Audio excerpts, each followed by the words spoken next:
August 3-ാം തീയതി രാത്രിയോ 4-ാം തീയതി പുലർച്ചെയോ ജോർജ് കുട്ടി ജീപ്പുമായി പോകുന്നത് കണ്ടവരുണ്ടോന്ന് അന്വേഷിക്കുന്നുണ്ടായിരുന്നു. വിവരം നൽകുന്നവർക്കേ നല്ല പ്രതിഫലം കൊടുക്കുന്നുണ്ടെന്നാ കേട്ടത്. ജോർജ് കുട്ടി അതിവിദഗ്ധമായിട്ട് എല്ലാവരും കണ്ണി പൊടിയിട്ടതാണ്. സർ, ജോർജ് കുട്ടി ബോഡി എവിടെയാ കുഴിച്ചിട്ടതെന്ന് അറിയാന്ന് പറഞ്ഞ് ഒരാൾ സ്റ്റേഷനിൽ വന്നിട്ടുണ്ട്. എവിടെയാന്ന് അതയാൾ പറഞ്ഞില്ല. ഉയർന്ന ഉദ്യോഗസ്ഥരുടെ പറയൂന്ന് പറഞ്ഞ് സ്റ്റേഷനിൽ ഇരിക്കുക. ഇങ്ങോട്ട് കൊണ്ടുവരാൻ പറ. നീ എവിടെ വെച്ചാ ജോർജ് കുട്ടിയെ കണ്ടത്? അതൊക്കെ പറയാം സാറേ. എനിക്കെന്ത് തരും? നീ എന്താ ഉദ്ദേശിക്കുന്നത്? എനിക്ക് ഇത്തിരി കാശ് വേണം സാർ. എത്ര?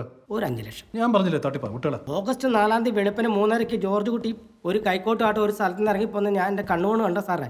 ഞാനൊരു തട്ടിപ്പുകാരനല്ല സാറേ. അയാള് സൈക്കിളിലല്ലായിരുന്നു വന്നത്? അല്ല, ജീപ്പില. ജീപ്പ് റോട്ടിൽ കിടപ്പുണ്ടായിരുന്നു. ആ വണ്ടി കണ്ട് പോലീസ് ജീപ്പാന്ന് കരുതി ഞാനൊന്ന് പേടിച്ചായിരുന്നു. ഇതിൽ കൂടുതലൊന്നും ഞാൻ പറയില്ല സാറേ. കാശിന്റെ കാര്യത്തിൽ ഒരു തീരുമാനം ഉണ്ടാകും. ശരി, ഒരു 10,000 രൂപ എങ്ങ് തരും. അത് പോരാ. തകർന്നു പോയ എൻ്റെ കുടുംബത്തെ ഒന്ന് നേരെയാക്കണം. അതിന് എനിക്ക് 5 ലക്ഷം രൂപ തന്നെ വേണം. കാശ് തരാമോ? നിന്നെ കൊണ്ട് ഉപയോഗിക്കാൻ പറ്റുമെന്ന് ഞാനാ നോക്കട്ടെ. സാർ എന്നെ എന്ത് വേണം ചെയ്തു? ഒരു സാർ ഇടിമടിച്ച് അറുപ്പൊക്കെ മാറിയതാ. എനിക്കൊരു അബദ്ധം പറ്റിയ സാർ. ഞാൻ ഒരിക്കലും നിങ്ങളുടെ അടുത്ത് വരാൻ പാടില്ലായിരുന്നു. ആ ജോർജ് കുട്ടിയെ കണ്ടിരുന്നെങ്കിൽ ചോദിക്കുന്ന പൈസ എനിക്ക് കിട്ടിയാൽ.